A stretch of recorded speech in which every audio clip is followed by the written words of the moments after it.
iniciar a gravação, tá aqui. Senão eu esqueço. Então vamos lá. Vamos lá.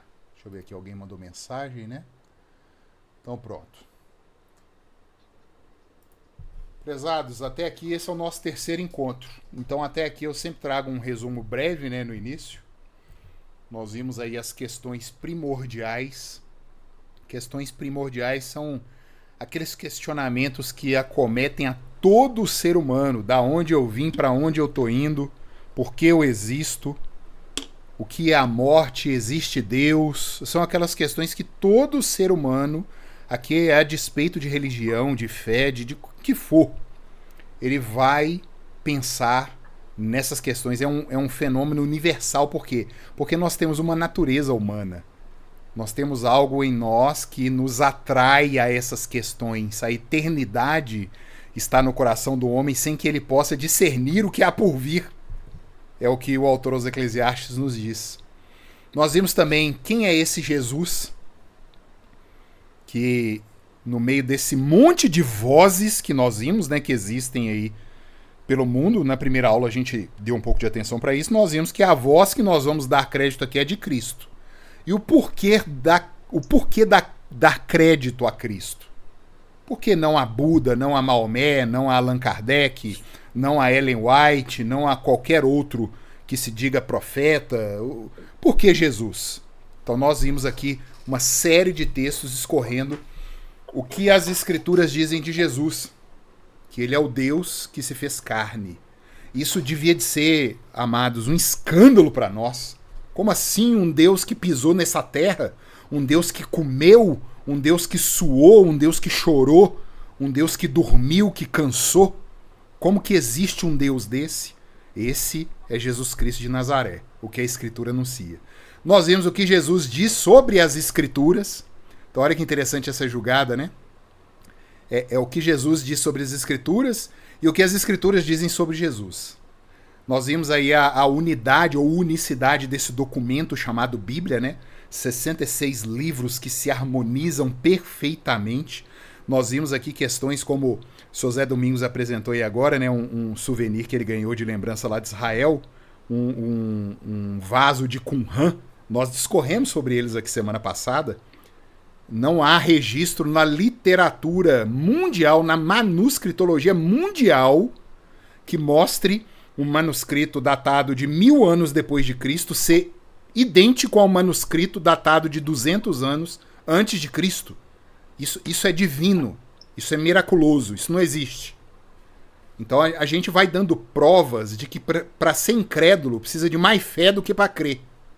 Olha que contradição, né? Pra você ser um incrédulo, você precisa ter mais fé do que crer. Só que aí a gente sempre vai casando com aquela informação que eu trouxe. Não é a razão, não é o empirismo, a ciência, as demonstrações metodológicas, laboratoriais que vão convencer ninguém de Deus, mas é o Espírito Santo. Porque esse é o problema do homem. Os céus proclamam a glória de Deus, o firmamento anuncia a obra da sua mão.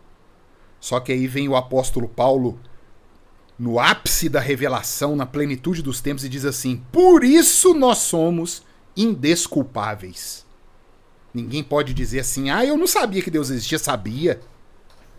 Você só era tão arrogante, tão pertinaz, que você não se curvou a esse Deus Yahvé. E você nem podia, porque há uma mácula, há uma ferida em nós incurável, que se chama pecado. Esse é assunto mais para frente.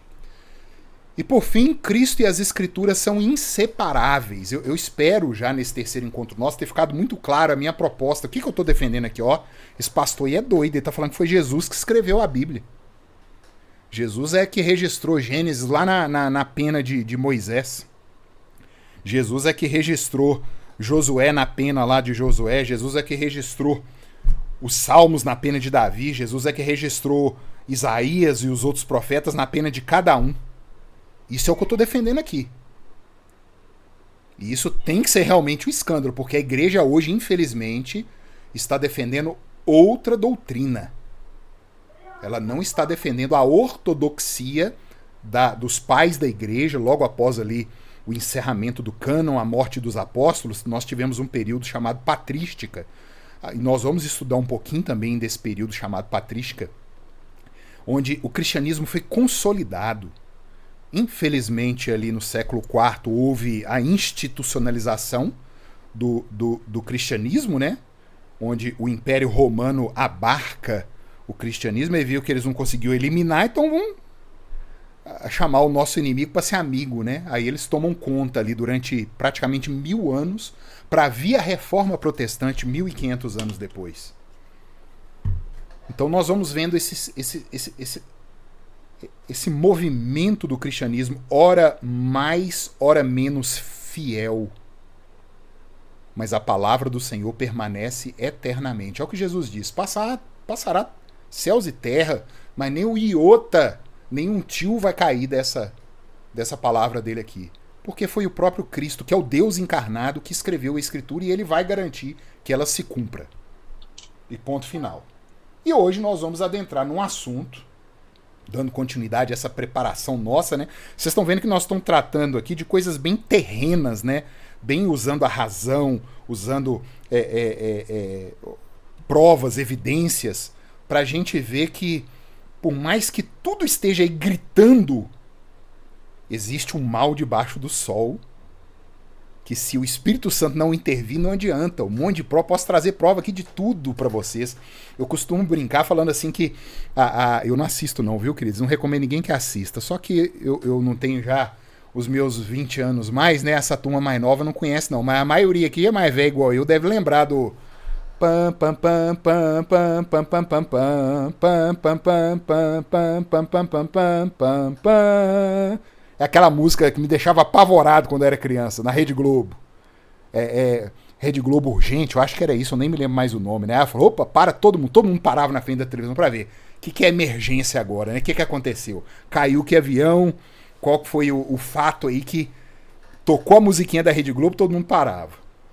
Imagina essa música tocando agora, as pessoas parando na frente da televisão pra ver qual que é a notícia. Aí vem o jornalista lá e fala assim... Está comprovado, a ciência provou, Deus existe. Você sabe o que vai acontecer? Aqueles que colocavam a ciência como um Deus, né? Os próprios ateus que criam na ciência vão falar assim, eu não creio mais na ciência. Eles vão negar a ciência. Há um veneno na humanidade que nos afasta de Deus. E é isso que vai fazer o mais fervoroso naturalista materialista ver e vai falar assim, eu não creio mais na ciência, vamos procurar outra coisa. Então, queridos, entendam, o problema não está na natureza, o problema não está no fenômeno, porque os céus proclamam a glória de Deus, o firmamento anuncia as obras das mãos do Senhor. Mas essa natureza, ela foi criada por Deus em Gênesis, nós vamos ver aqui também as obras da criação do Senhor. Elas não tinham o propósito que o Evangelho tem. O Evangelho tem o propósito de revelar Yahvé, o Deus da aliança. A natureza ela não tinha esse propósito. Ela apresenta Deus e ela não quer saber de argumento, de nada. Ela está lá, do jeito que ela é, gloriosa, anunciando as obras das mãos do nosso Senhor. O problema está em nós, os observadores. Nós vamos negar esse Senhor. E continuando hoje, vamos para o próximo slide. Essa aula vai desembolar em duas, viu? Deixa eu ver aqui. É ela mesmo. É a aula sobre a Trindade, quem é Deus. Ai, ai, ai. É uma das aulas que eu mais amo dar e uma das mais perigosas, né? Porque quando você vai falar da pessoa de Deus, queridos, sai cada pombo sem asa. Não tem condição. Eu já comentei aqui, né? Quando qualquer pessoa vira aqui e diz assim, porque o William, porque o Gustavo, porque a Luísa, a Graziella, a Rayane é assim, assim, assado. Se tiver algo ali que desvia 1 milímetro daquilo que você é, pode ser até que tá assim, mais ou menos no jeito, mas se desviou 1 milímetro, você não fica satisfeito não. Você fala, opa, isso aqui tá errado. Isso aí que você falou não é assim não. É assim, assado, assado, assado. Você não quer que ninguém fale de você aquilo que você não é. Você não quer que ninguém fale de você aquilo que você não fez. Todos aqui são assim. Nós não admitimos falar da nossa pessoa. Especialmente aqueles que não nos conhecem. Mas vocês já perceberam que para falar de Deus, todo mundo fala de Deus? E aquilo que quer. E as pessoas esquecem que Deus é uma pessoa. Ele é um ser pessoal. Deus não é uma ideia. Deus não é uma articulação filosófica. Deus ele não é uma ideologia. Não. Deus é um ser, é um ente, é uma pessoa.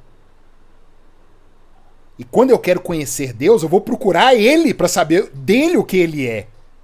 Mas hoje todo mundo se sente confortável para dizer de Deus aquilo que Ele não é, para falar de obras que Ele não fez, para dizer de promessas que Ele não prometeu e acha que está tudo bem. Acha que está tudo bem, que Ele não vai se irar por causa disso. E é isso que a gente vai evitar aqui hoje. É o título aí desse slide, ó. Quem é Deus? Aí eu coloquei 3 pontos principais aqui, que são aquelas questões da cosmovisão, né? A visão que cada um tem. Uns vão dizer que Deus não existe e que não há nada além da Terra. Né? É o famoso ateísmo, né? Não, esse negócio de Deus, não. Tudo se resume à matéria e à energia. Ponto. Nada está fora desse espectro material e de energia. É a visão da pessoa. Não tem Deus. Deus já fala no Salmo, né? O tolo diz, não há Deus. É um tolo, é um estulto. Ele é carente e necessitado de misericórdia. É um estulto. Outros vão dizer que Deus até existe. Né? Ah, Deus ele existe e tal, mas ele fez as coisas, aí criou o universo e tudo e deixou o pau quebrar, vamos dizer assim, né? Largou a criação dele pra lá. Ele não se envolve com a criação, ele não se imiscui com a criação. E é uma visão, amados, que acontece até muito dentro da igreja, viu? Olha o que eu tô dizendo aqui. A igreja tem abraçado vozes, tem abraçado visões, tentando mesclar o cristianismo com evolucionismo, com Big Bang, tem tentado fazer algo que não funciona. Deus fez todas as coisas e deixou aí rodando, é essa visão. E o problema do deísmo, que é essa visão, né, deísta, com D de dado, nem é Deus ter... É uma visão muito, muito simplória que eu coloquei. Ah, Deus fez todas as coisas, deixou rodando, deu corda e rodou. Isso é uma visão muito simplista. Porque o deísta, ele defende algo muito mais diabólico. Ele defende que Deus não se revela objetivamente por meio da Escritura. Ele nega a Escritura. O deísta diz que Deus pode ser conhecido pela razão e pela experiência. Os grandes nomes do iluminismo, Immanuel Kant, Descartes, vários empiristas, eles criam nesse Deus aí, ó. Ah, existe sim uma mente grande, superior, alguém e tal, mas que nós podemos conhecê-lo é por meio das experiências, dos experimentos, das metodologias, é por meio da razão. E vomitavam se falasse de alguma coisa em relação à escritura, né? Que escritura não tem negócio de escritura, não. E essa é a derrocada da humanidade. Primeiramente é abandonar a palavra de Deus, duvidar da palavra dele. E depois se arrogar um poder que ela não tem. Conhecer Deus por meio da sua capacidade. As famosas escolas hoje aí na academia, né, de ciências da religião, foge disso, que é isso. É o homem buscando conhecer a Deus. Teologia é Deus se revelando ao homem. E já não encaixa nessas visões. E por fim, e é uma visão que tem crescido muito, tá, nos nossos dias aí, modernos e pós-modernos, né? Nem se sabe o que é pós-modernidade, ninguém consegue definir isso, nenhum sociólogo, nenhum filósofo. Eu gosto muito de um sociólogo chamado Zygmunt Bauman, e ele pelo menos é corajoso, né? Ele fala, não existe pós-modernidade não, porque pós alguma coisa é alguma coisa que não se conseguiu definir. Ele é pós o que está definido. Ele diz que ele não gosta desse termo pós. E ele tem razão. Ele fala que a gente vive numa modernidade, né? Que é a idade moderna, que começa ali na Revolução Francesa. Ele diz que a gente vive uma modernidade líquida. As coisas hoje são líquidas, nada é consistente, tudo é fluido. E é um cara pelo menos honesto. E essa turma aí hoje, né, conhecida aí como os progressistas, essa turma aí da elite intelectual, da elite artística, eles gostam muito dessa última visão aí, ó. Vão dizer que tudo é Deus, tudo faz parte do ser divino. São as religiões de nova era que misturam as religiões ocidentais com as religiões de origem oriental, as religiões chinesas, japonesas. Fica essa coisa que tudo é divino, nós somos divino, a árvore é divina, o cachorro é divino, tudo é divino, tudo é Deus. É conhecido na teologia como o panteísmo, né? Está ficando muito em voga de novo, de uma forma sutil. A cultura tem produzido isso, piorando ainda mais a situação do homem. Mas nós vamos ver quem é Deus pela Escritura. Queridos, eu não sei qual de vocês aí já conhecem, né, a Igreja Presbiteriana, já conhece a fé reformada. Nós somos chatos, viu? Muitas vezes somos taxados de arrogantes, porque as pessoas passam raiva conosco. Tudo que vem, que contradiz a Escritura, nós vamos bater. Não, isso aqui não entra não, isso está errado. Isso não concorda, não é comigo, não é com Beltrano, com o pastor Cicrano e fulano. Isso não concorda, é com o apóstolo Paulo, isso não concorda, é com Moisés, isso não concorda, é com o profeta Isaías. É isso que nos interessa. O Deus que foi revelado nas escrituras judaico-cristãs contidas nos 66 livros que nós vimos aqui na aula da semana passada. Então nós vamos começar a ler. Eu peço ajuda, viu, queridos? Por favor, não fiquem com vergonha, não. Abram o microfone, leiam. Por favor, me ajudem. Ainda mais porque eu tô meio rouco, né? Eu tô forçando aqui para falar com a voz forte, que essa doença que eu tive aí essa semana que passou e a outra aí foi terrível. Eu fiquei um pouco rouco. Então, quem lê para nós aí João 4, 21 a 24? Disse-lhe Jesus: mulher, crê-me que a hora vem em que neste momento nem em Jerusalém adorareis ao Pai? Vós adorais o que não sabeis, nós adoramos o que sabemos, porque a salvação vem dos judeus. Mas a hora vem, e agora é, em que os verdadeiros adoradores adorarão o Pai em espírito e em verdade, porque o Pai procura a tais que assim o adorem. Deus é espírito, e importa que os que o adorem em espírito e em verdade. Amém, meu irmão. Deus é espírito, guardem isso. Qualquer tentativa de trazer uma semidivindade, algo que macule a expressão Deus é espírito, deve ser rejeitada. Deus é espírito, e os seus adoradores o adoram como? Ah, é por meio da estátua de tal coisa. Ah, é por meio do bezerro de ouro. Ah, é por meio da imagem de Jesus no livrinho que ensina. Ah, é por meio de nada. Deus é espírito. Quando a gente vai adorar a Deus, nós adoramos a Deus em oração, clamando a Ele, reconhecendo a sua grandiosidade, os outros atributos que nós vamos ver aqui. Isso é a maneira correta de adorar a Deus. E são esses adoradores que ele busca.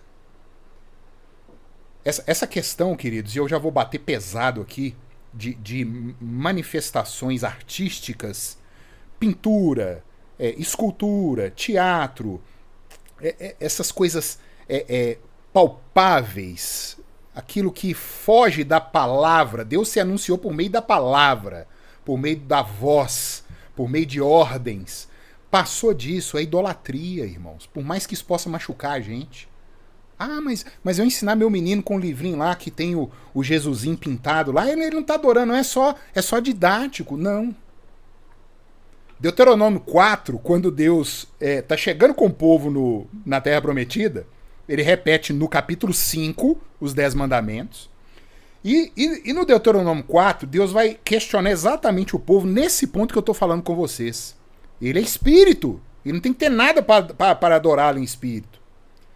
Deus vira pro povo e fala assim: olha, quando eu apareci para vocês lá no Êxodo 20, é óbvio que ele não falou isso, né? Não tinha nem capítulo na Bíblia ainda, né? Eu tô fazendo aqui uma paráfrase, né? Quando eu apareci para vocês lá no Sinai, porque os 10 mandamentos foram dados lá em Êxodo 20. Aí eles foram caminhando 40 anos no deserto. Quando eles vão chegar na Terra Prometida, o povo festejando, o que Deus faz com o povo? Entrega os 10 mandamentos de novo. Olha para você ver a importância da lei de Deus, né? Na saída e na entrada. É a lei do Senhor que vale. Quando eles estavam chegando lá, Deus vira e fala assim: quando eu apareci para vocês lá atrás, 40 anos, lá no Êxodo 20, e vocês viram, né, o Monte Sinai pegando fogo, fumaça, tremor de terra, e trombeta, e sinais. O que vocês viram? É a pergunta de Deus. O que vocês viram? É uma pergunta retórica.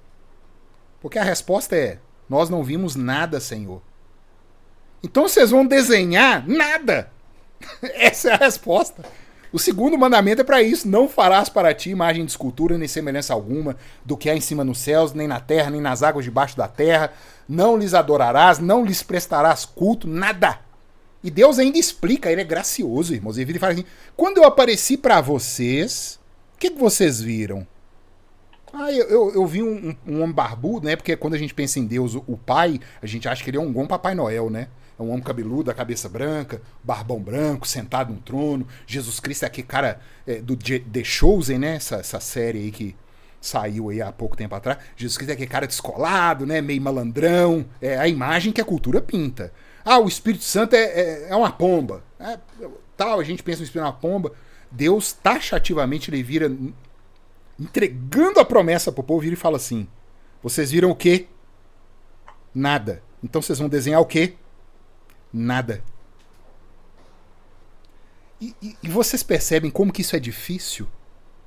Exatamente para Deus mostrar: olha, vocês têm um problema. Vocês têm um problema. Em primeiro lugar, o problema da desobediência, porque vocês vão tentar fazer alguma coisa.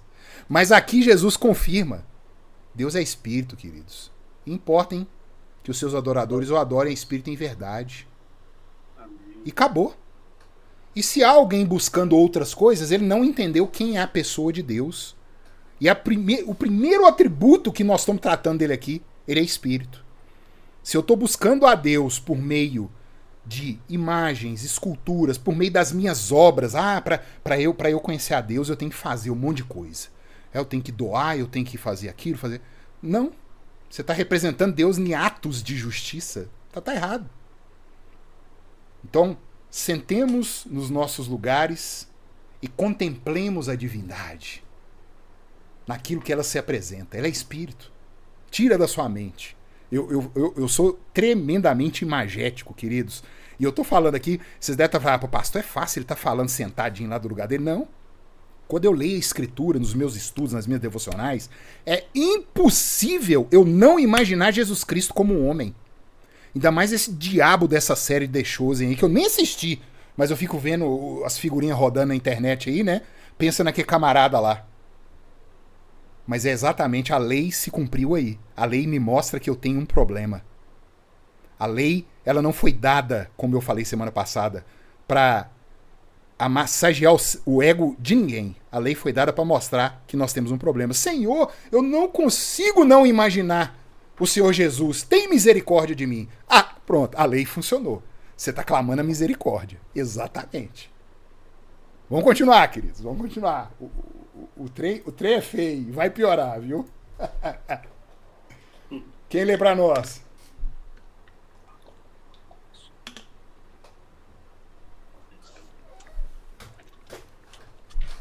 Êxodo 3, 10 a 14. Ô, Luísa, cadê? Tô aqui, ué, posso ler. Pode mandar ver, minha filha. Me ajuda aí, ué. Então tá. Agora vá, pois eu envio ao faraó. Você deve tirar meu povo, Israel, do Egito. Peraí, tá meio ruim aqui, não. Só um minutinho. Tá claro o computador. Vamos lá de novo, né? Agora vá, pois eu envio ao faraó. Você deve tirar meu povo, Israel, do Egito. Moisés, porém, disse a Deus: quem sou eu para me apresentar ao faraó? Quem sou eu para tirar o povo de Israel do Egito? Deus respondeu: eu estarei com você. Este é o sinal de que eu sou aquele que o envia. Depois que você tirar o povo do Egito, vocês adorarão a Deus neste monte. Moisés disse a Deus: se eu for aos israelitas e lhes disser: o Deus de seus antepassados me enviou a vocês, eles perguntarão: qual é o nome dele? O que eu devo dizer? Deus respondeu a Moisés: eu sou o que sou. diga ao povo de Israel: Eu sou. Eu sou, me enviou a vocês. Muito obrigado, Biba. Queria dizer, eu fico arrepiado ali nesse texto aqui. Primeiramente, a língua hebraica. O hebraico foi a língua usada para se registrar o Antigo Testamento. O hebraico é uma língua semi-pictórica, nós falamos aqui semana passada um pouquinho dela, né? As línguas pictóricas são as línguas que usam desenhos para grafarem, né, as suas palavras. As nossas línguas, elas não são pictóricas, né? Português, inglês, elas têm o desenho mesmo da letra, né? A gente consegue identificar. E o hebraico, ele está no meio, ele é semi-pictórico. Então, as 24 letras do alfabeto hebraico, elas lembram muito alguns desenhos, porque é uma língua muito antiga. Nós vimos semana passada que ela quase se perdeu. No século X, as pessoas já estavam esquecendo como falar, como vocalizar o hebraico, porque o hebraico ele é composto só de consoantes. Você já imaginou uma língua feita só de consoantes? Porque você não precisa... Gente, presta atenção no que eu vou falar aqui. Quando você tá lá no WhatsApp e você vai escrever um você digita V-O-C-E, acento circunflexo no E? Você digita, ô Liliane, quando você vai digitar no WhatsApp um você? Pode abrir o áudio aí e responder. Liliane? Não deve estar, não. Ô Luísa, você que estava lendo aí. Vamos trocar uma ideia aqui. Quando você vai digitar no WhatsApp um você, o que você digita? VC. VC. São duas consoantes. E todo mundo sabe o que é. Quando você vai digitar... Colocando só o C, tá? Pra você ver, né? O mineiro, né? Quando você vai digitar também, o que você pode colocar? TBM. TBM. Quando você vai digitar beijo, o que você coloca? BJ. BJ. Isso se chama a hebraização da língua. Nós, para grafarmos uma língua, nós não precisamos das vogais da língua. As vogais são necessárias para a gente poder vocalizar, por isso que são chamadas de vogais. Ô Rayane, foi a Liliane, mas depois eu peço para você ler também, tá? A Liliane até caiu aí, ó. Então, queridos, prestem atenção, olha, umas coisas que às vezes dá aquelas explosões de mente na gente, né? Se você prestar atenção, para você falar, você precisa vocal, vocalizar. Por isso chama vogal. Mas para grafar, você não precisa. E o hebraico usava isso de forma muito perfeita. Ele não tinha a vogal nenhuma. Só que devido à diáspora, né, à dispersão dos judeus, o hebraico ele estava perdendo a vocalização. Porque existem palavras idênticas que a vocalização é que diferencia. Aí o que no ano 1100, mais ou menos, uns estudiosos chamados massoretas, eles eram judeus, eles conseguiram criar um sistema de vogais do hebraico em que eles não precisavam mexer no manuscrito, eles colocavam ao redor. São pontos, traços, é interessante as vogais do hebraico. Então, o hebraico, por exemplo, o português, os pronomes nós temos, por causa da nossa egolatria, né? Nós somos egoístas, nós gostamos de chamar atenção pra gente mesmo, né? No português, se vocês repararem, para eu dizer os pronomes, eu começo de qual pronome? O primeiro, eu. Eu, tu, ele, nós, vós, eles. Essa é a ordem. No hebraico, não. No hebraico começa na terceira pessoa do singular, do masculino. Começa em ele. Olha para você ver como que a coisa ela é divina. A língua hebraica, quando vai se organizar os pronomes, começa no terceiro do singular. E é exatamente o que Moisés está falando aqui com Deus, né? Quem é este, né, que eu vou apresentar para Moisés? Quem que é esse que está falando? Quem que é esse que tá mandando eu soltar aqui? Que é isso, né? Moisés está questionando. Aí Deus vira e fala com Moisés. Ele revela para Moisés o principal título ou principal nome dele. Deus ele se revela por diversos nomes na Escritura, por diversos títulos. E este é o principal, é o tetragrama. São as 4 letras, né, as 4 consoantes que são o nome de Deus. É o Yod, Re, Vav e V, são as consoantes. E se perdeu na história a vocalização deste nome. Ninguém sabe como se pronuncia esse nome. É algo assim, divino e espiritual, queridos. Foi, se eu não me engano, tá? Essa não me vem em mente aqui, mas foi a única palavra em hebraico que perdeu a vocalização, foi o nome de Deus, de tanto temor que eles tinham. Porque Deus vira e fala assim, diz a Faraó que eu sou o que sou. E até a tradução ela é incerta, porque pode ser traduzido, eu sou o que serei, indicando a imutabilidade de Deus. Eu sou, vocês só estão, né, vamos dizer assim. Nós não temos, querido, quando você fala, eu sou. Eu sei o quê? Você pode deixar de ser daqui no segundo seguinte. Deus não. Deus fala, eu sou.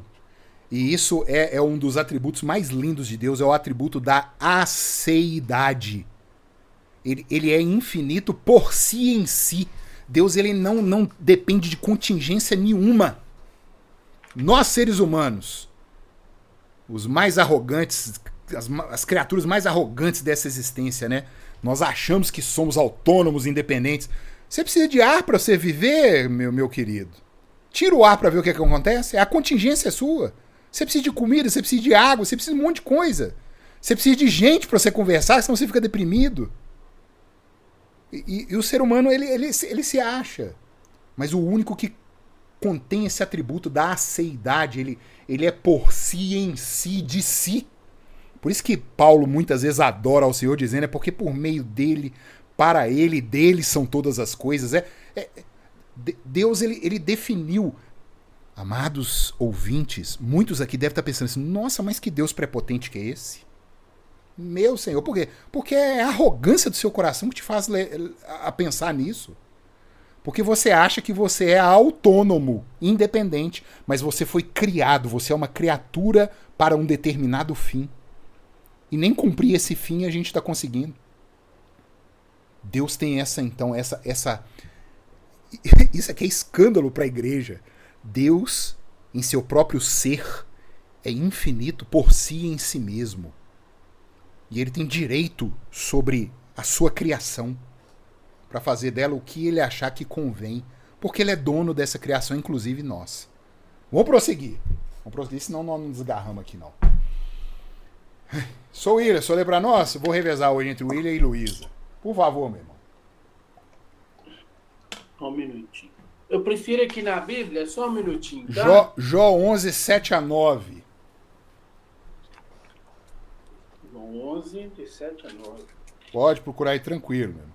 Ô, gente, volto a lembrar enquanto o William tá procurando ali. Eu tô com uma sala aqui que o diácono Marco me cedeu muito graciosamente. Ela não tem a duração de 1 hora. Eu não gosto de passar desse tempo, porque eu sei que todos aqui têm os seus compromissos, né? Eu tenho aprendido isso. Minha mulher me perturba muito quanto a isso, porque eu vou falando e eu perco a hora. Então eu tento seguir aqui. Se alguém quiser tirar dúvida aqui agora, interromper, mas ô Ricardo, e assim assado e tal, tudo em paz, tudo tranquilo, pode ficar à vontade, viu? Pode abrir. Se quiser mandar depois, pode mandar depois, não tem problema nenhum. Pode ler aí, William. Amém. Depois disso, disse aos seus discípulos, vamos outra vez... Não, Jó 11. Ah, é Jó? Jó. Isso. O acento aí fica meio perdido aí, né? Jó 11, 7 a 9.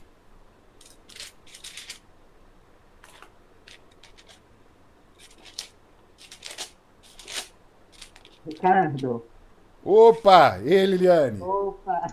Eu tava com áudio bloqueado. Me desculpa. Fique em paz, meu. Fique em paz, tranquilo. Agora eu já resolvi aqui. Não, tranquilo. Então tá bom. Porventura, alcançarás os caminhos de Deus ou chegarás à perfeição do Todo-Poderoso, como as alturas dos céus e a sua sabedoria, que poderás tu fazer, mas aprofunda e a ela do que o inferno, que poderás tu saber, mas comprida é a sua medida do que a terra, e mais larga do que o mar. Se ele destruir e encerrar ou Até o 9, tá? Tá. Até o 9. Queridos, como vocês estão vendo aí, o William tá com uma versão distinta, né? Mas versões nós vimos semana passada também. Na aula sobre escritura, né? A bênção de Deus para nós, meros mortais da língua portuguesa, né? Olha que interessante, né? Acaso, isso está sendo falado para você que me ouve. Acaso você pode desvendar os mistérios de Deus e descobrir tudo do Todo-Poderoso? Jó, queridos, é um exemplo de um homem que o próprio Deus testemunhou dele. Deus vira para Satanás no início do livro de Jó e fala assim, ó, viste meu servo Jó? Homem íntegro que se desvia do mal. Aí Satanás, né, como um verdadeiro Satanás mesmo, vira...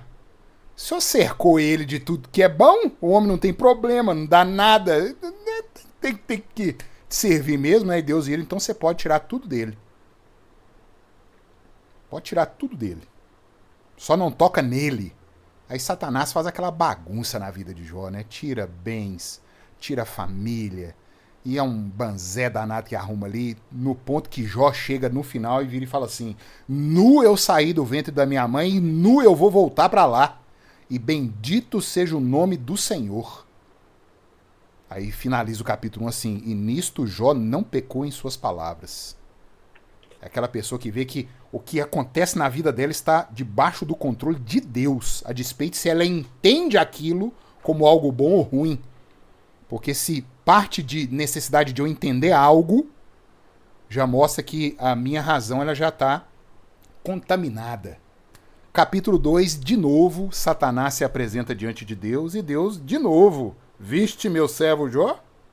E Satanás, né, toca-lhe na carne e você vai ver se ele não te blasfema na tua face. Aí Deus vira assim, pode pegar Jó, só não pode matar. Você pode fazer o que você quiser com ele. E aí acontece aquilo que todos sabem da vida de Jó, né? Tem um presbítero muito amado que ele é médico, ele cogita, né? Isso não é bíblico, né? Não há nada registrado, que poderia ser uma doença. Ai, gente, eu esqueci o nome. Que estoura na superfície da pele, né? Mas enfim, era algo severíssimo que Jó tinha. A ponto da mulher de Jó chegar diante dele e falar assim: se ainda te mantém fiel a esse Deus, amaldiçoa, ele morre. Aí Jó vira para ela e fala assim: tu falas como uma louca. Acaso eu não receberia o bem da mão de Deus e não vou receber o mal? Só que Jó chega num determinado momento em que ele começa a questionar algumas coisas. Ele queria respostas. E no final do livro, lá pro capítulo 37, 38, Deus se apresenta para Jó no meio de um redemoinho. Deus vira e fala assim: quem é este que obscurece o meu conselho? Ó, você vê, o homem doente, mendigo, no lixão, sem nada, raspando com caco as feridas. Ele começa a questionar o Senhor. Na nossa mente pequena, né? Fala, mas Jó tem todo o direito disso? O que está acontecendo com ele? Coitado de Jó. Não fez nada. Quando Deus aparece para Jó, Deus, a primeira coisa que Deus fala é: quem é este que obscurece o meu conselho? Gente, isso é pra gente pensar demais. Deus ele não se preocupa em explicar nada para Jó. Deus começa: Jó, já que você é tão velho assim, tão sábio, onde você estava quando eu estava lançando os fundamentos do mundo, Jó? Deus começa a ser até irônico com Jó. Me fala, já que você, né, é tão sábio quanto eu, tão velho, e Deus começa a mostrar a Jó que, se tiver oportunidade, leiam o livro de Jó. Deus começa a mostrar a Jó que era coisa alta demais. Jó, assim como nós, estávamos tentando entender questões profundas que a gente não consegue e que pode nos levar até a loucura. Esse é Yahvé. Esse é o nosso Deus. Hoje eu mostrei a Mirka Jó 10, Jó capítulo 10, acho que versículo 4. Jó vira para Deus e fala assim: o senhor tem olho de carne?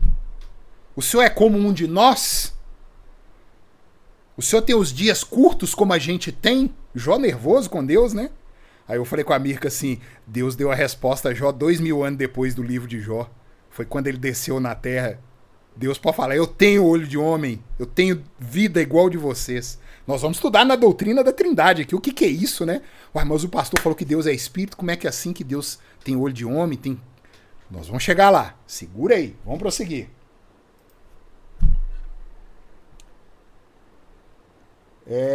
Estevão respondeu, nós vamos lá para o Novo Testamento, Atos 7:2. Irmão, vocês estão percebendo, queridos, que eu trago aqui 1, 2, 3 versículos e a gente discorre dentro do contexto desse versículo, né? Isso é importantíssimo. Eu falei semana passada que uma palavra sozinha ela não vale nada. Uma palavra sozinha, um texto solto não vale nada. O que define gramaticalmente, semanticamente, sintaticamente uma palavra é ela dentro do seu contexto. Hoje a desgraça que a gente vê de pastores fazendo o que querem com a Bíblia é muito mais culpa do povo que vai atrás desse pastor do que do pastor, porque o pastor é um vagabundo. Ele tá ali fazendo o que é próprio dele. Mas um cara pega um texto, tira ele totalmente do contexto e usa aquilo ali para pretexto e o povo tá atrás batendo palma. Então a gente usa um texto dentro do contexto dele. O que está sendo falado aqui? Então pronto. Estevão respondeu: irmãos e pais, ouçam-me. O Deus glorioso apareceu a nosso antepassado Abraão na Mesopotâmia, antes de ele se estabelecer em Harã. Então, Estevão, quando ele foi questionado pelos fariseus, né? O que estava acontecendo nesse negócio de cristianismo? Estevão já era diácono aqui. Estevão dá uma aula de história no capítulo 7 de Atos, que eu fico assim, boquiaberto.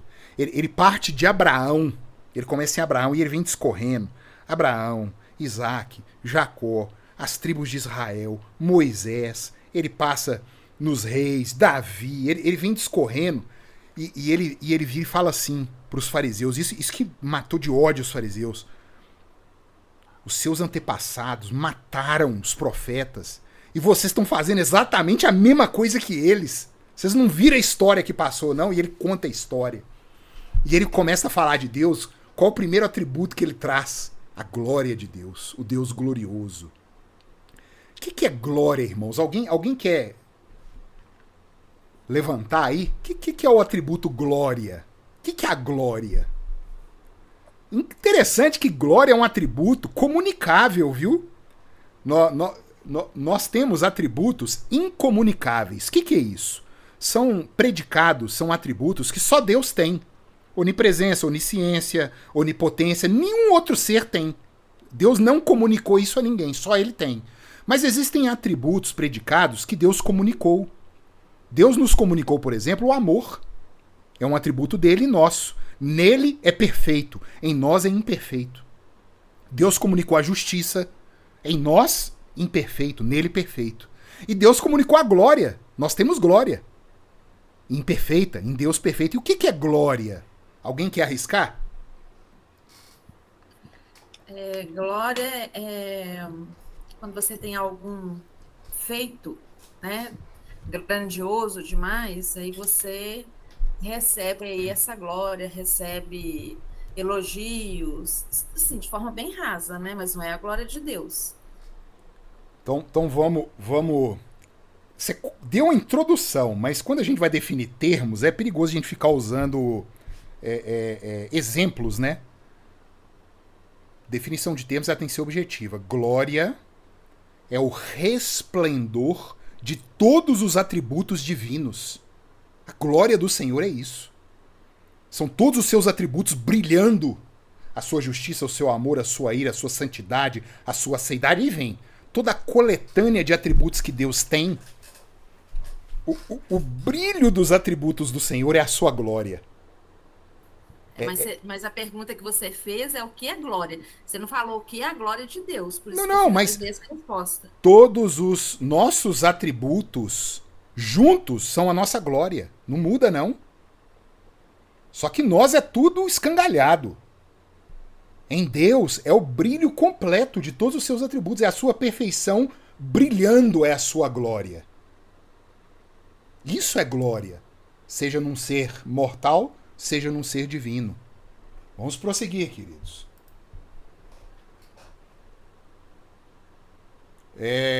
Luísa, lê para nós? Ah, não, perdão, Luísa, eu vou dar. Rayane, você consegue abrir aí? Você tinha comentado que tinha falhado, né? Se puder abrir, pode ler. Se não conseguir, eu passo para Luísa.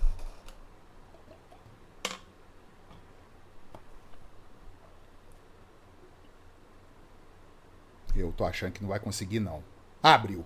Consegui. Opa, bom demais. É que eu tô no celular. Não, se ficar pequitinho também, você pode falar, viu? Não, tá joia. Exorto-te perante Deus, que preserva a vida de todas as coisas, e perante Cristo Jesus, que diante de Pôncio Pilatos fez a boa confissão, que guardes o mandato imaculado, irrepreensível, até a manifestação de nosso Senhor Jesus Cristo, a qual em suas épocas determinadas há de ser revelada pelo bendito e único soberano, o Rei dos reis e Senhor dos senhores, o único que possui imortalidade, que habita em luz inacessível, a quem homem algum jamais viu e nem é capaz de ver. A ele a honra e poder eterno. Amém. Amém. Amém. Digno de honra e poder, queridos. Deus, olha como que Paulo, escrevendo a Timóteo, né? Paulo estava preso aqui na sua prisão, e na sua primeira carta ele instrui Timóteo como eleger presbíteros nas igrejas, os diáconos, como pastorear as igrejas. Como que uma igreja funciona, Timóteo? Tá aqui, ó, é assim. Por quê? Porque Deus, e é perante Ele que eu te exorto, guardes o mandamento, ou mandato, né, como foi traduzido aí. Primeira coisa que Paulo preocupa é com o mandamento de Deus. É a lei dele. É o paradigma. É o parâmetro. É a lei de Deus. E aí ele vem. Deus, ele é o Rei dos reis, o Senhor dos senhores. Ele é imortal. Ele habita em luz que ninguém pode entrar, é inacessível. Ninguém viu a Deus. Olha isso, né? Deus, ele se apresenta durante a história por aquilo que a gente chama de epifanias. Deus, ele se mostra numa sarça ardente, num arbusto. Deus se manifesta numa mula, Balaão, né? A gente lembra da história.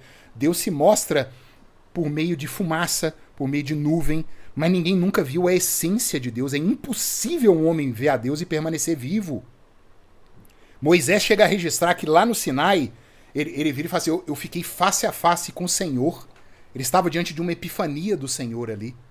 Existia uma interface. Não era como eu olhar para o William, para o seu Domingos, para qualquer um aqui. Não há essa possibilidade entre o que é mortal com a imortalidade. A não ser que a imortalidade venha, e ele veio na pessoa de Cristo. E é essa aula de hoje. Nós estamos vendo aqui os atributos primeiro de Deus. E Deus é esse, que ninguém jamais viu e nem é capaz de ver. E é por isso... Moisés pediu ele, né, pastor? O Moisés pediu ele para ver a face dele. Ô, William, eu fico vendo esse texto, tá em Êxodo 32. Eu imagino Deus dando gargalhada. Moisés ficou doido, né? Porque esse contexto que o William tá falando aí, pessoal, onde Moisés pede para ver a Deus, Moisés está recebendo os mandamentos do Senhor. E o povo tá lá embaixo no monte quebrando o pau e fazendo orgia e glutonaria. Quando eu falo orgia aqui, é sexo no meio do culto. E erigiram um bezerro de ouro. E falaram que é o bezerro de ouro que tiraram eles do Egito. E Arão, que é o sacerdote, irmão de Moisés, tinha que estar controlando esse povo. Ele foi junto. Que devia estar com medo de apanhar, de morrer, não sei. E a coisa acontecendo. E Deus vira para Moisés e fala assim, Moisés, desce, porque o povo que você tirou do Egito tá descontrolado. Aí eu imagino Moisés, meu Deus. Aí vai Moisés e desce. Ele resolve o problema lá. Eu sei que Moisés manda matar 23 mil, sem dó. E Moisés volta. E Deus tá irado. E Deus vira para Moisés, Moisés, eu vou matar todo mundo. E eu vou fazer um novo povo, é você. E aí Moisés, Moisés, gente, aprendam a orar com os personagens bíblicos. Moisés vira para Deus. E tudo aquilo que Moisés já tinha aprendido de Deus, de quem Deus é, o que Deus prometeu, o que Deus fez, fala assim, Senhor, se o Senhor matar esse povo, o que dirão os outros povos da terra? Tirou Deus eles do Egito para matar eles no deserto? Não faz isso não, Senhor. Mostra a tua glória. E Moisés começa a apelar com Deus, usando da própria palavra do Senhor. Moisés não tentou... Gente, quando a gente apresenta a nossa oração diante de Deus, nós não estamos pegando Deus de surpresa, não. Ô, Senhor, tadinho de mim. Eu mereço tanto isso. Eu fiz tanta coisa. Para com isso.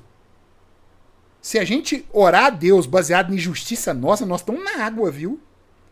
Olha o que Moisés faz. Ele joga tudo nas costas do Senhor. É o que Davi faz nos Salmos. Davi apela para a glória do Senhor. É o conjunto dos seus atributos. É sempre assim. E eu imagino Deus, né, satisfeito com Moisés.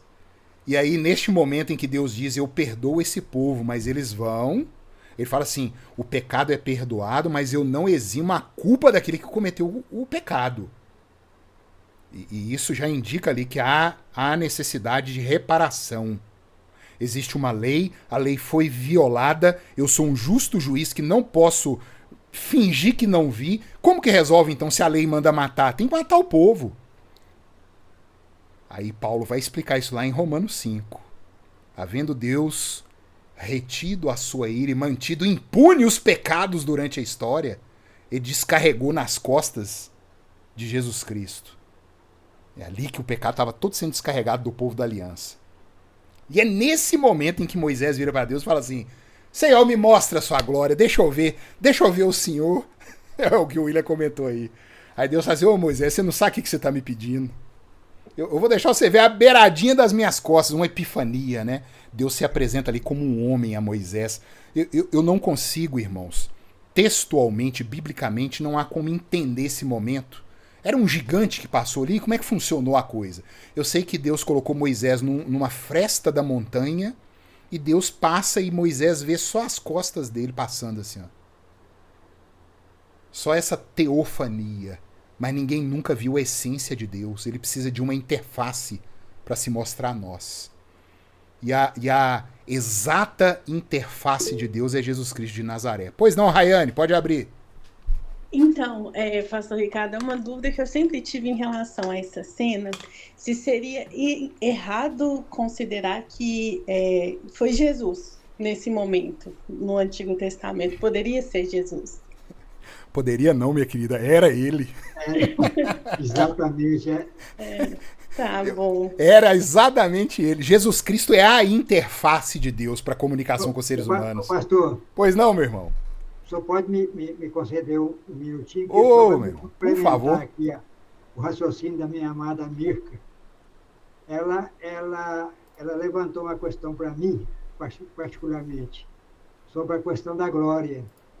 E eu achei interessante, porque eu também tinha dúvida com relação à glória. Mas na explicação que o senhor deu, eu entendi que a nossa glória jamais vai ser igual à glória de Deus. De jeito Porque nós nenhum. temos o conjunto de atributos que Deus revela e os que Ele não revela. Isso. Ou seja, os comunicáveis e os incomunicáveis. Certo? Uhum. Entendeu? A minha dúvida. Sim, sim. E eu acho que isso responde também à questão da Mirka. Sim. A definição do termo glória, ela não muda a despeito de ser para Deus ou para nós. A Sim. qualificação vai mudar. Porque a de Deus é a sua perfeição brilhando. Em nós, não. Pois é, a qualificação da glória de Deus tem que ser maior, porque ela contém aquelas que Ele pode nos atribuir e aquelas que não pode. Exatamente. Viu aí, Mirka? Obrigado. Beleza, meu irmão. Vamos prosseguir, queridos? Sim.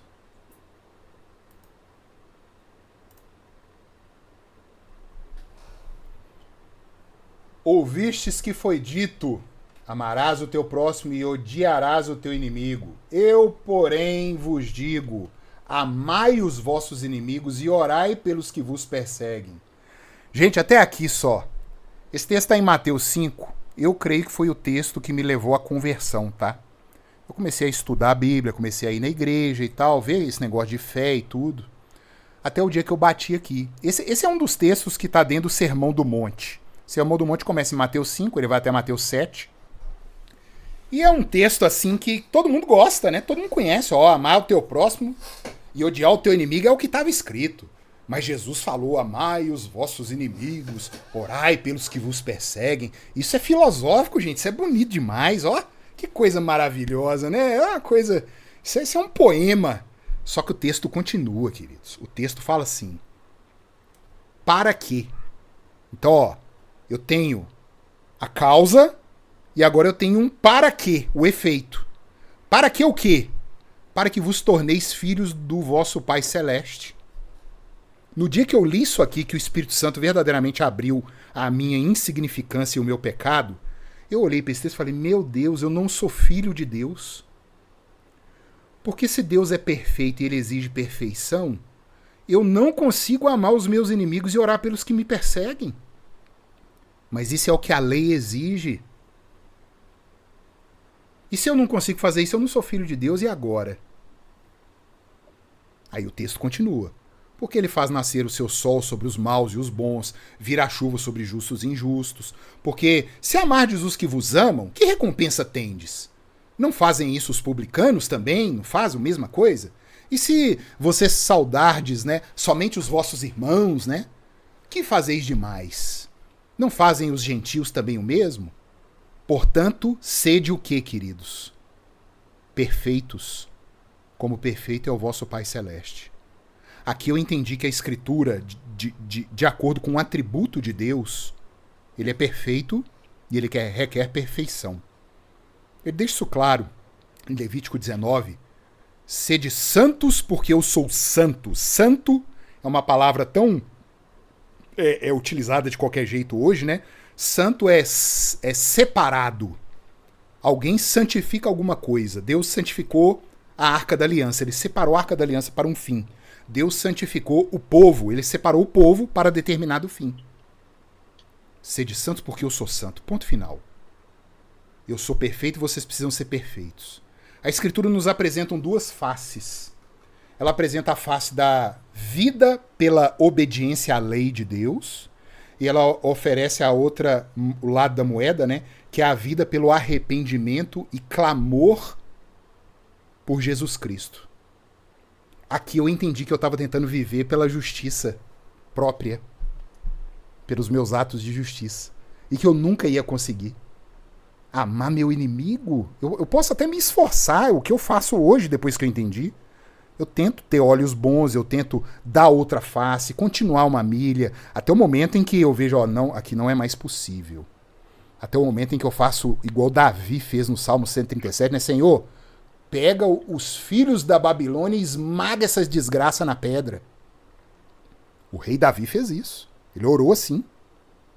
Até o momento em que Jeremias, por exemplo, no capítulo 18 do seu livro, ele vira para Deus, Senhor, o Senhor é testemunha, eu orei por esse povo, Senhor, eu fiz jejum por esse povo, eu clamei por esse povo, Senhor, e esse povo quer me matar. Jeremias vira para Deus e fala assim, Senhor, não perdoa o pecado deles, não.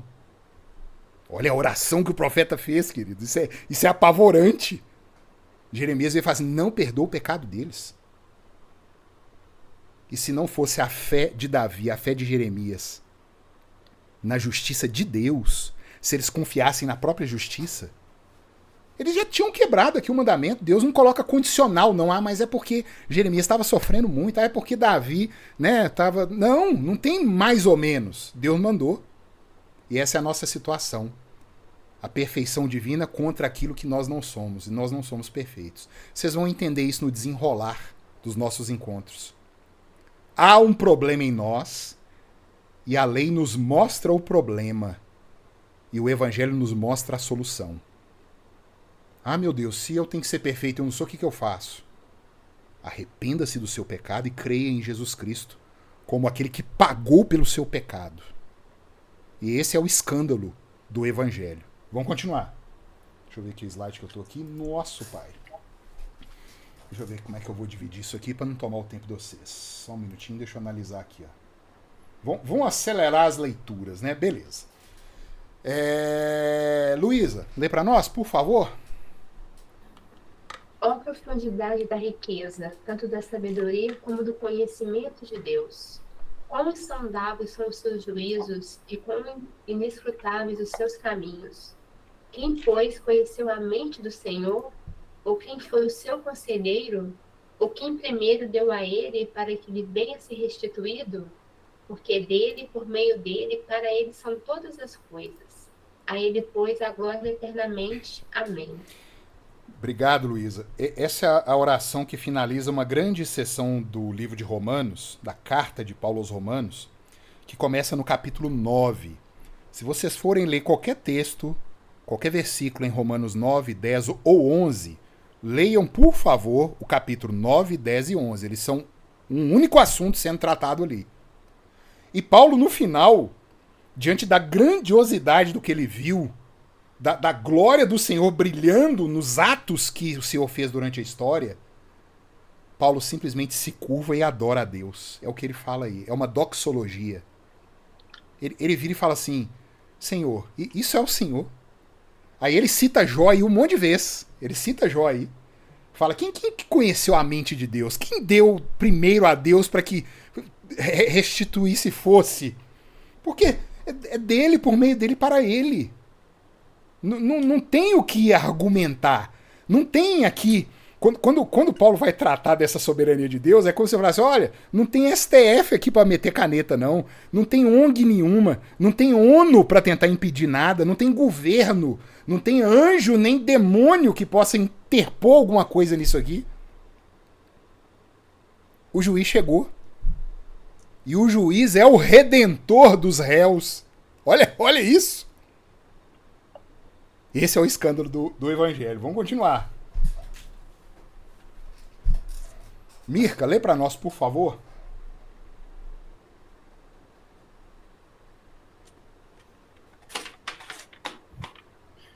Antes que os homens nascessem e se formassem a terra e o mundo, de eternidade a eternidade, tu és Deus.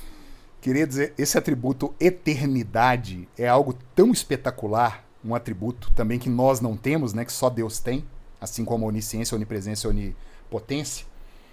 E o salmista, de uma forma poética, para agravar e brilhar mais o atributo, ele vira e fala assim, de eternidade a eternidade. Se uma eternidade é difícil de entender, imagina duas. É o que o salmista quer colocar assim, a coisa está além. Nós vamos ver essa questão de eternidade muito nessa aula ainda, para entender por que Deus Pai, Deus Filho e Deus Espírito Santo. Que conversa que é essa, né? Deus Pai, ele é quantos anos mais velho que o Deus Filho? Como é que funciona isso? Nós vamos ver que a eternidade explica. Vamos caminhar, queridos. Já estamos indo para o final aqui. Deixa eu ver aqui. Eu tô achando que eu vou ter que encerrar antes, viu? William, lembra nós? Leio sim. Apocalipse 4:8. Isso. E os 4 animais tinham cada um, respectivamente, 6 asas, e ao redor e por dentro estavam cheios de olhos, e não descansam, e nem de dia e nem de noite, dizendo, Santo, Santo é o Senhor Deus, o Todo-Poderoso, que era e que é e que há de vir. Vou só corrigir a leitura do irmão. É santo, santo, santo. É 3 vezes santo, viu? A sua Bíblia tá assim? Isso. Ah, glória a Deus. Essa só uma vez santo? O hebraico, queridos, apesar de João estar escrevendo aqui no Apocalipse, que já é em grego, é o Novo Testamento, João era hebreu. E a cultura hebraica, na língua hebraica, não tem superlativos. No português eu viraria e falava assim, Deus é santíssimo. Ou melhor, Deus é santíssimo. Que é 3 vezes. Só que a língua hebraica não tem isso, eles têm a repetição. Então quando você vê a repetição de alguma palavra, de algum adjetivo principalmente, é para enfatizar como se fosse um superlativo na nossa língua. Santo, santo, santo. É 3 vezes santo. Ele é todo poderoso. Não há nada, não há fraqueza, não há mácula. Ele é onipotente. Rayane, dá para ler para nós? Querido, já caminhando pro final, viu? Só pra gente fechar esses textos Se aqui. quiser, eu posso ler, pastor. Por favor, Graziele, abre o microfone. Senhor, tu me sondas e me conheces, sabes quando me assento e quando me levanto. De longe penetras os meus pensamentos, esquadrinhas o meu andar e o meu deitar, e conhece todos os meus caminhos. Ainda a palavra me não chegou à língua, e tu, Senhor, já a conhece toda. Tu me cercas por trás e por diante, e sobre mim pões a mão. Tal conhecimento é maravilhoso demais para mim. É sobremodo elevado, não posso atingir. Para onde me ausentarei do teu espírito? Para onde fugirei da tua face? Irmãos, botemos a mão na consciência e falemos assim: ah, Deus, se eu acreditasse nisso aí.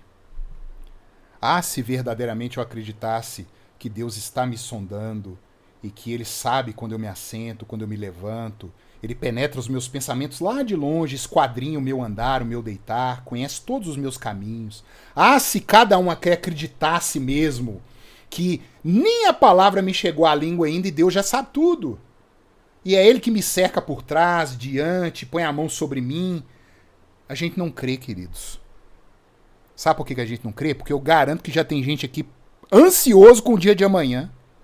Ansioso com o trabalho, o que tem que fazer, as tarefas, os clientes que tem que atender, as obrigações da casa. A gente já tá ansioso pensando, ah, meu Deus, as contas que eu tenho que pagar. Ah, meu Deus, não sei o que, não sei o que. Querido, se a gente acreditasse nisso aqui, acabavam os remédios. Eu tô defendendo ninguém aqui abandonar remédio nenhum não, viu? Não coloca a palavra na minha boca não. Eu não sou médico e não me põe nesse problema. Mas se a gente cresce nisso aqui, a nossa vida era outra coisa. Isso aí é a onipresença e a onisciência de Deus. Você tá vendo a necessidade da gente orar? Virar para Deus, Senhor, ser honesto diante de Deus. Senhor, eu não creio nisso que o salmista disse. Eu tô falando aqui com os crentes, viu? Eu não creio, me ajuda a crer nisso aí. Descansa meu coração nisso aí. E aí, sendo honesto com Deus, a coisa começa a mudar. Porque a gente é muito falso com Deus. A gente parece que ora a Deus achando que ele não tá sondando realmente. E é verdade, né? Ele fala, eu sondo. Ah, Deus não sonda nada não, deixa eu orar do meu jeito aqui, acabou.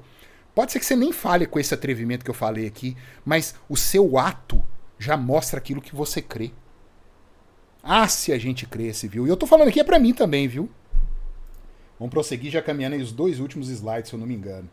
Eis a rocha, suas obras são perfeitas, porque todos os seus caminhos são juízo. Deus é fidelidade e não há nele injustiça. Ele é justo e reto. Eu sou de formação mecânica. Essa palavra justo, para mim, ela é tão transparente. O que é ser justo? Para mim, eu pegar um tarugo, né, uma peça de metal qualquer redonda, por exemplo, e encaixar ela num furo. Ela nem fica folgada e nem agarra. Ela entrou. Aquilo ali é ser justo. É Deus com a lei dele. Ele é justo, ele tá no alvo, assim, ó. Não sobra, nem vai além, nem aquém. Não falta, nem sobra. Deus é justo. E é isso aqui que me deixa apavorado. É isso aqui que me deixa apavorado. Porque se Deus ele é justo, vamos pegar a história bíblica. Se Deus é justo, se ele criou as coisas e me criou, e criou uma lei, e eu violei essa lei dele, e essa lei, ela diz, está lá nela, que eu preciso morrer. Então o que esse Deus justo tem que fazer? Eu não preciso responder aqui para ninguém, né? Vamos prosseguir.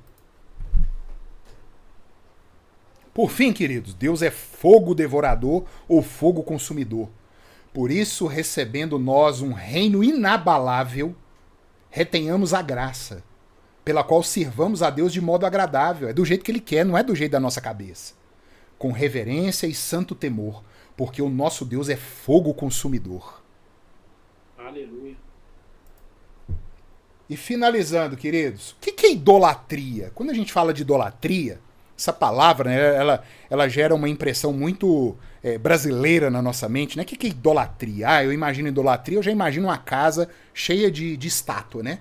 Um bonequinho aqui, um santo de madeira ali, uma Virgem Maria de gesso ali. Idolatria da forma mais grosseira.